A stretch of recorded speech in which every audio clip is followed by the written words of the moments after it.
Good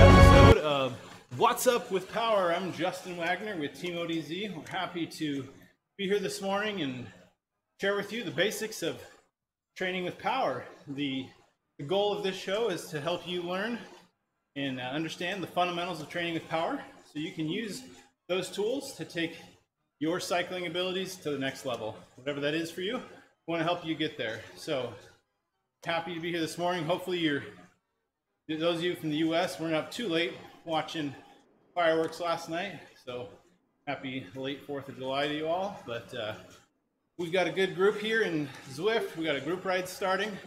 I'm going to get them kicked off. That'll start here in just over 10 seconds.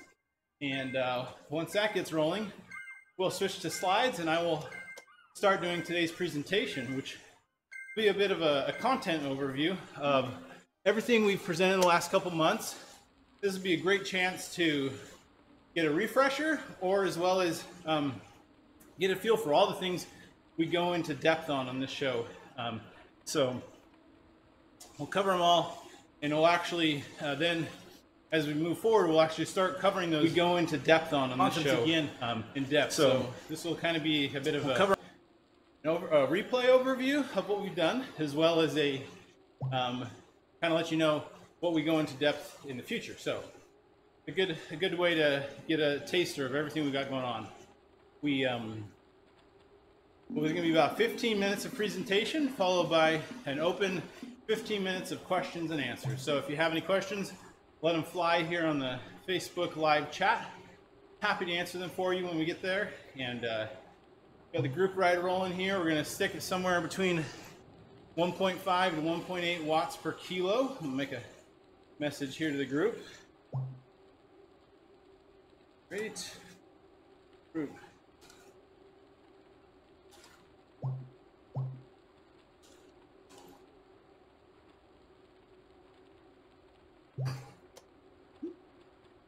Okay. I think we're all settled.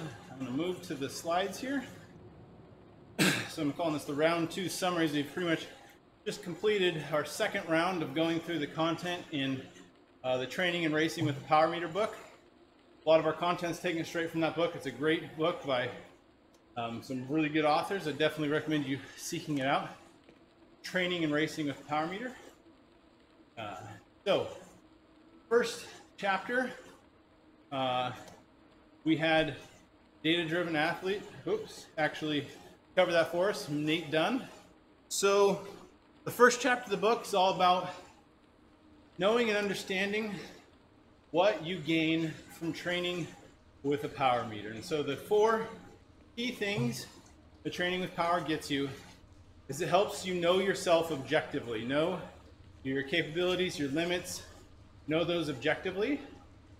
It also helps you work better with your coach and teammates in planning strategy or in tactics of a race or in communicating workout information between you and your coach. It also helps you focus in and dial your training while being objective and not having external factors influence that training data. So like heart rate and speed can be affected by things other than you getting better. Like on a particularly windy day, you're either going to be a lot slower or a lot faster depending on which direction you're going. That's not necessarily the truth with power meter. You're not just going to go out one day and all of a sudden have twice as many watts. If you do, you need to calibrate your power meter. So also, training with power will help you achieve your peak performance. We talk about these things called the Performance Manager Chart, PSS, TTL, ATL. These are the concepts you use for building your training plan that helps you achieve peak performance when you want to peak. And that's one of the keys of training. And that's the end goal of training with power, really. To get yourself in form at the right time. So that's what we cover in chapter 1. Chapter 2, this time around we had Mr. Taylor Thomas from Thomas Endurance Coaching teaching it.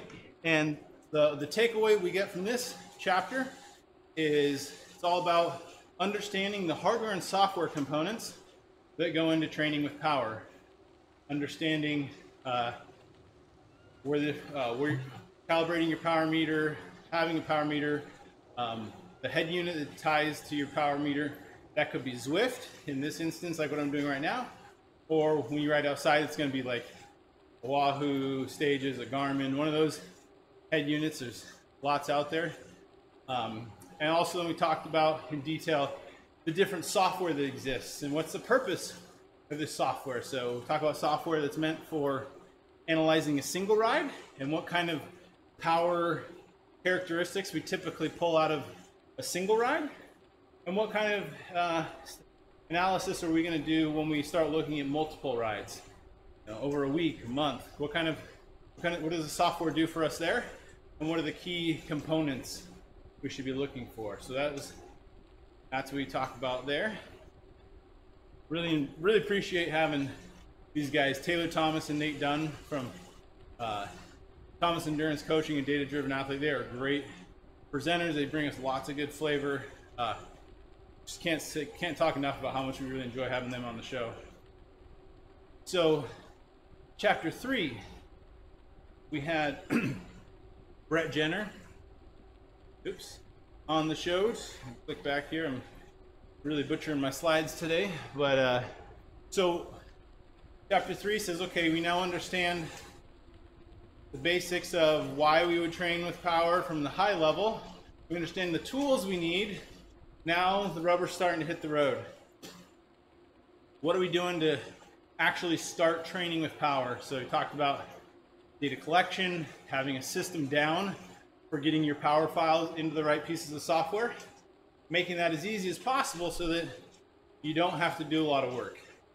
We're all busy, all have families, jobs, other constraints, and we don't exactly have hours and hours to sit around moving files around. So this is, you want to basically make sure you have your process streamlined so it's just taken care of for you. And so that's kind of the data collection piece of it. And then structured FTP test. We talked about testing protocols that exist, some of their inherent flaws or what they're trying to do. We'll add an anecdote here that the real golden test that we're trying to get at is to measure lactate levels in your blood. And there's a point where essentially your body will start generating lactate as you start putting out more and more power. And there's a threshold, like about 4 millimoles per liter, I believe. I think I got the units right there. And when your body starts generating right at that threshold, however many watts you're generating there, I believe, I think I got the is really what your lactate threshold or your functional threshold power there.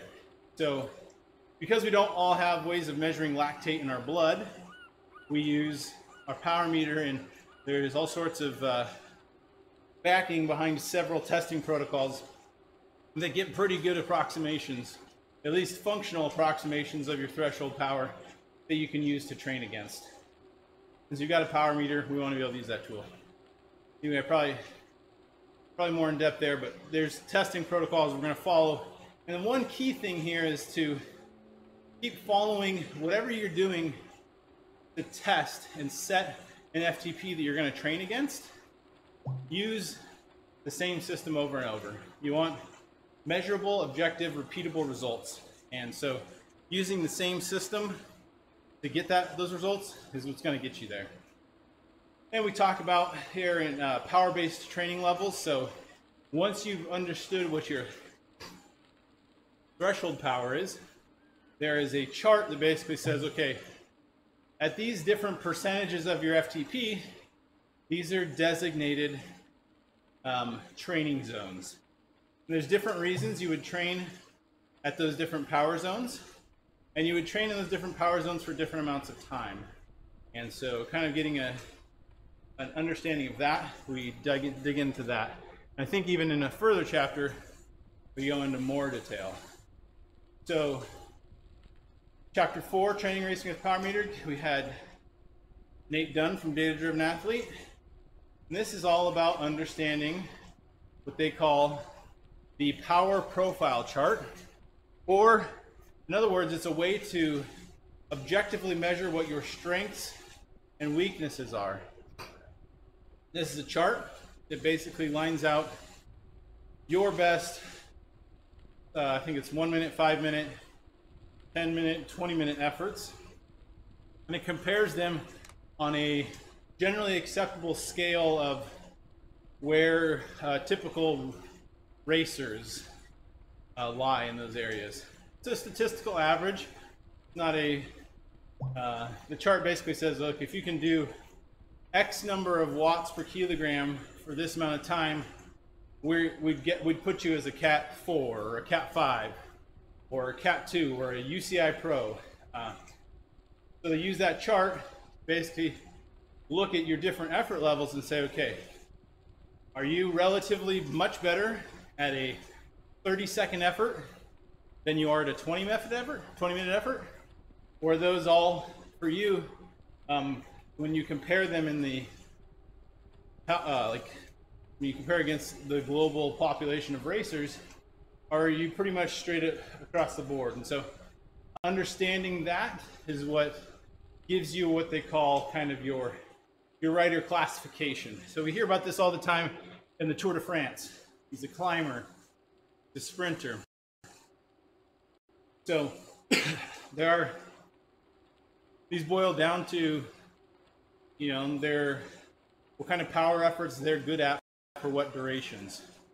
There is more to sprinting, especially, than just power numbers.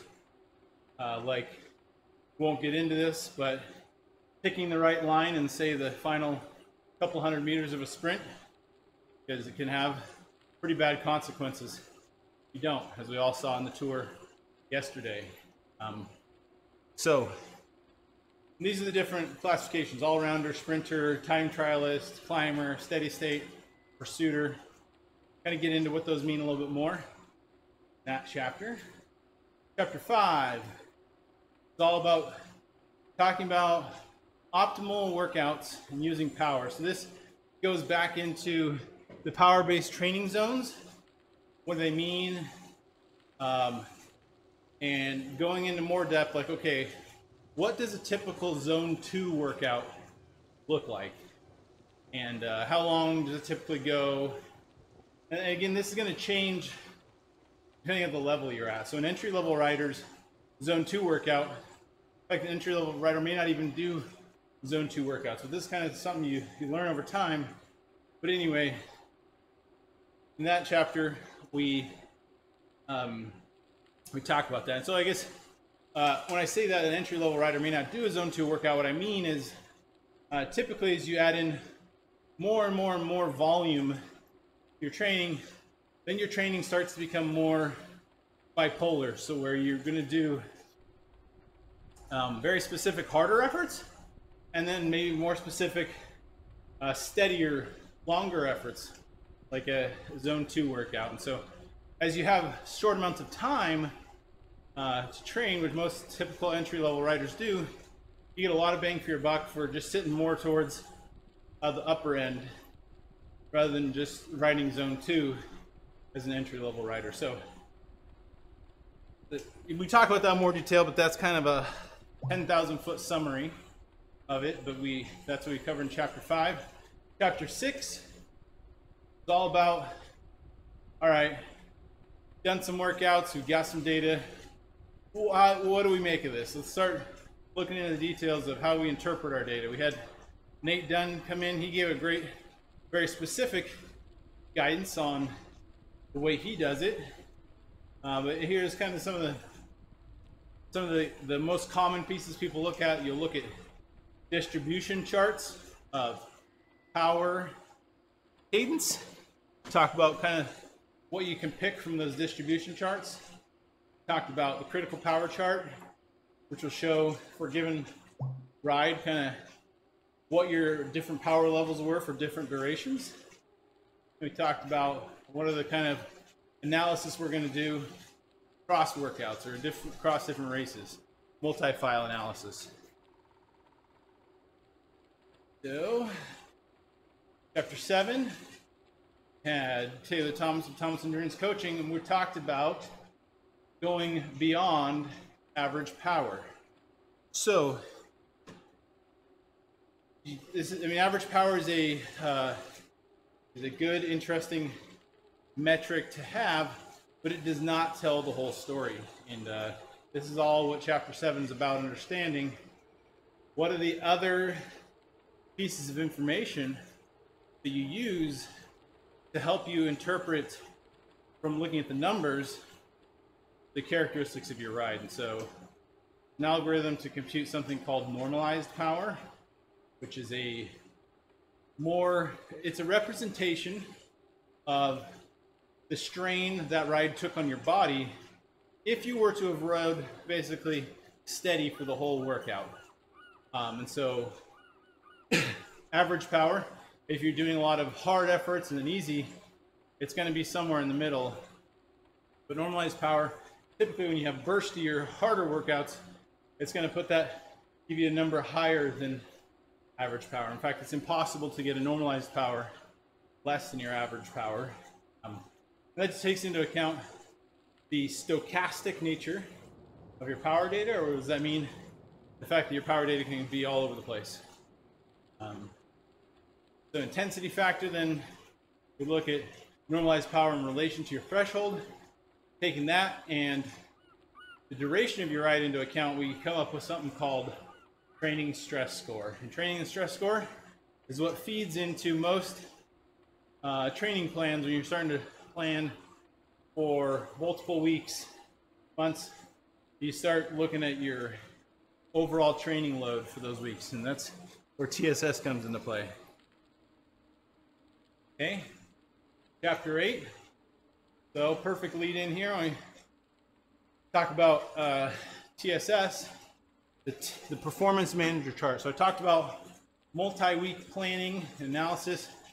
Performance manager chart comes into play here because this is basically tracking or projecting, depending on if you're looking backwards or forwards, your fitness level and your fatigue. And these are the two pieces of information that you basically try to balance as you are training, picking your workouts. There's times where you're trying to do really hard workouts to build your fitness. At the same time, you're also building lots of fatigue. And you need to take some shorter parts where your fatigue can drop and you can recover. Now, fatigue will drop faster than your fitness, and that's where tapering comes into play.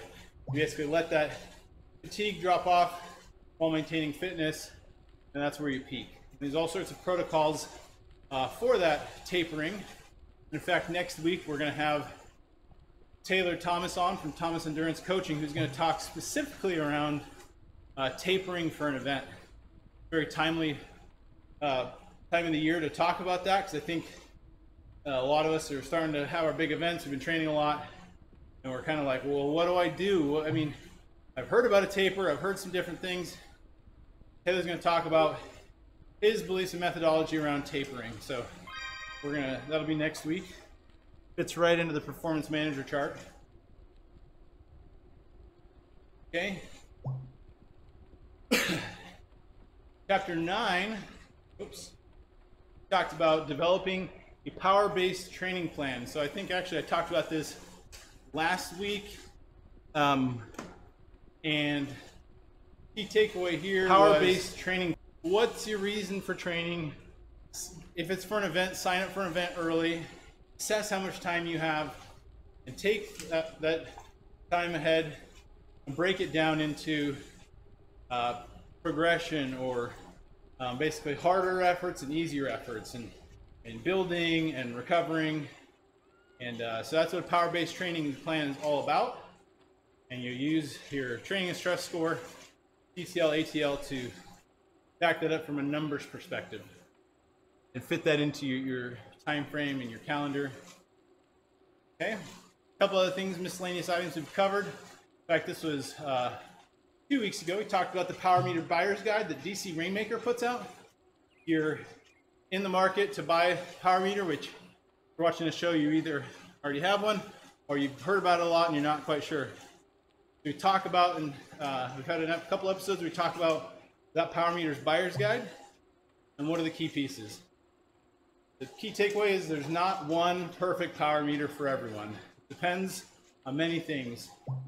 It depends on the physical build of your bike and where it's going to be easiest for you to put a power meter, or maybe how many bikes you have, and if you're going to have power across those different bikes, you got to take that into account. Also, how do you plan to record the power data can be a factor. So, great write-up on DC Rainmaker's blog about this. Definitely, if you have not seen this page from him, go read it. Awesome content. And then we've also talked about specifically drilling down, making your own training plan, looking at it from, okay, got this much time until my event, or this time much time through the season. Here's my events. I'm going to pick the hard weeks and the easy weeks, and I'm going to build that up so that I'm working towards a peak. And I know I need to have about this much TSS per week for the hard weeks and the easy weeks. And so that's what I think we talked about that. That might have been last week, actually, when we talked about that one. I forget, I'm human, which weeks I talked about what. But that's a good one if you haven't ever done your own training plan. It's something I might recommend here. If you've never built your own training plan, I would recommend almost your first time going and just either, there's plenty of structured workout plans you can purchase, or there's some for free in Zwift actually that you can follow for several weeks. And I think that'll give you a good flavor of how a typical training plan is structured. So kind of following one for your first time through is a good way to then say, okay, I see what they were doing here, I followed that, now I'm going to rinse and repeat that. And now I understand I want to tweak this, add here, take away. So that would be my recommendation as well. Okay, I hinted to this already, but next week we're going to have Taylor Thomas from Thomas Endurance Coaching talking about peaking for an event. Be there. It's going to be great. I know this is something I can definitely improve on. I always second guess myself on the taper, but I think getting Taylor's perspective on this will be pretty good. Also want to remind you that we have the pre-order for the Team ODZ kit online right now. We're very close on, we have several pieces of minimums and we're about ready to open up an order. There's a couple other pieces we haven't hit minimums on. So if you've been wanting to get a Team ODZ kit, check out the site teamodz.com/kit-pre-order right there on the screen, and check out what we've got. And the way this works is you'll submit a pre-order where you just indicate which pieces you want in quantities. We monitor volume, and then when we know we can hit minimums, we say, okay, we're going to open it up an official order, and then you'll be able to actually go pay for those items, and we'll put in the order, and it'll take about an 6 to 8 week turnaround from once the orders are placed to when we get them back. So with that, we are going to move into the question and answer section. If you have any questions, let it fly in the Facebook chat. If you just enjoy the show, let us know it's that too. We've got lots of great content on the channel. Got the Skills and Drills ride this afternoon. Ian Murray from Evil Elf Racing talks about the tactics for racing. We've also got a new streamer on board. We've got Adam Toledo, or calls himself Toledo Torpedo. Does some great content doing his workouts. You get a feel for what some of the OD Zwifter workouts look like. Check him out. We've also got lots of other streamers. Ken, I'm going to butcher his name, Garastat, Kurt Powell's doing some racer focused stuff. We got Mitch Dangermond doing the OD Zwifters as well, group workouts together. Man, I could go on and on. We've got, well, quick summary. Go to the top of the page, and there's a calendar there where we have all of our regular events that are repeated on the week there, kind of show you what the main structure is. There's also more content other than that. It's kind of done on a little bit more,